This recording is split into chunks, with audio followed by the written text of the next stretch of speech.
PDT Achary first before I come to the politician, because you've seen Parliament over the years.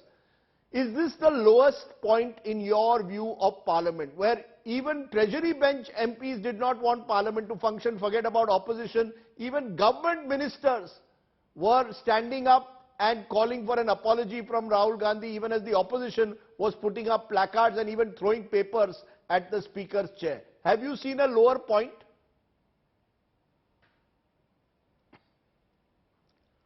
Well, I have seen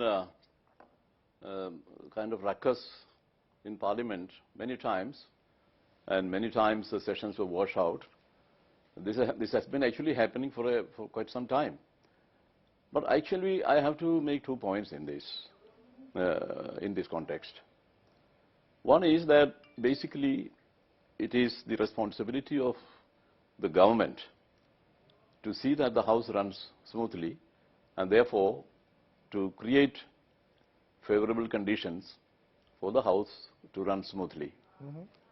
Basically, that is their responsibility, because it is actually government, it's government business which gets primacy, and government business needs to be transacted. Your second and point, that is sir, the principal purpose I take of your first point, that the responsibility is with the government. Your second point, sir? My second point is that this is not, actually it baffles me. This is not such a serious problem. The leader of the House can call a meeting of the leaders of all the political parties, sit across the table and discuss the matter. After all, what exactly is the reason for this? The reason is that there is no debate. Parliament is meant for debate and discussion, and all issues can be discussed in Parliament. All issues concerning the people, concerning the nation. And therefore, Parliament should be able to discuss all that, and the kind of meeting which can be called by the Prime Minister, the Leader of the House, with the leaders of the opposition, can smoothen the whole process. Okay, so you're making 2 important points. In which we can find sure, you're making 2 important points. One, responsibility of the government, responsibility of the Leader of the House. Aparajita Sarangi, you're listening to that. But as I said, we've seen an unusual Parliament session where government ministers were getting up during question hour. It started with Rajnath Singh on day 1 and continued since, where even Treasury bench MPs were disrupting Parliament. How then do you expect Parliament to function? Not once did either the Lok Sabha Speaker really seriously try to break the logjam, nor did the chairperson of the Rajya Sabha seriously try to break the logjam. A very good evening. Good evening. Very emphatically, I would like to say that I beg to differ with Mr. Achary. All my respects for him. But I would like to mention here that it's the combined responsibility of the ruling dispensation and the opposition to run the Parliament. And to say that the ruling dispensation did not want to run the Parliament is far from the truth. Had it been so, we would not have actually gone up to April 6. April 6 was the date when Parliament was adjourned, both the Houses of Parliament. We would have adjourned it earlier. But that is Aupcharikta. Ma'am, with due regard. Ma'am, with due regard. Ma'am, what is the point of April 6th if every day the same thing happens? Just saying that we kept the Parliament going till April 6th is just a formality. Where was the serious effort made by the government to break the logjam? Did the Prime Minister call an all-party meeting? Did the Lok Sabha Speaker call an all-party meeting? It didn't happen.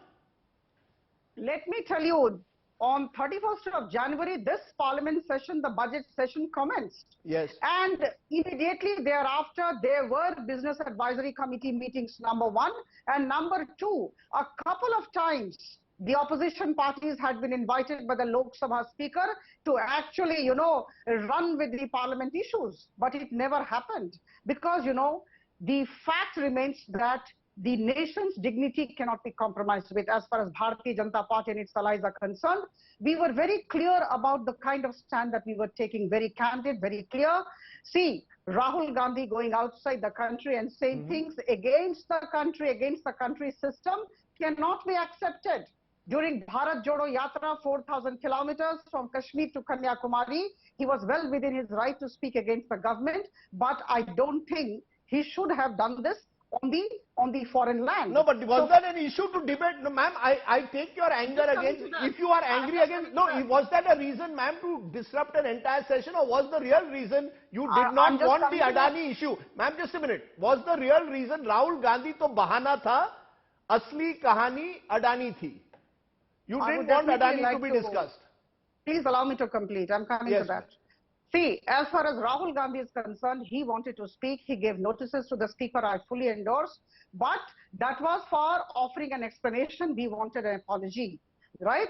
And as far as Adani issue is concerned, now let me tell you that this particular issue is in the Supreme Court. Matter is sub judice. And when the matter is sub judice, why should it be carried to the Lok Sabha?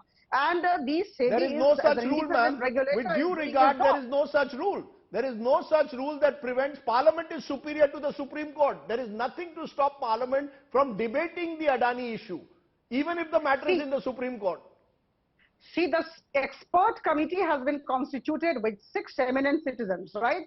Yes. Supreme Court has actually decided on that particular committee. So I think we all need to wait for the recommendations of the committee. So there was no need for this. And let me tell you, before actually you ask others to come in, let me tell you that as far as Congress is concerned on the Adani matter, they should not forget the fact that Vijingam Airport in Kerala without tender has been offered by the Kerala state government to Adani and the company. And of course, the solar power plant in Rajasthan has been given to Adani and the company by the Rajasthan government. So I think they need to look within, and it's always better to kind of have all these business people in the development process. In 2008, I still remember those photographs. In 2008, Anil Ambani had gone with Prime Minister Manmohan Singh, the then Prime Minister, a couple of times abroad. And they have been seeing so many times in the aircraft together. What's the big deal about it? It's okay. We never raised a ruckus about it.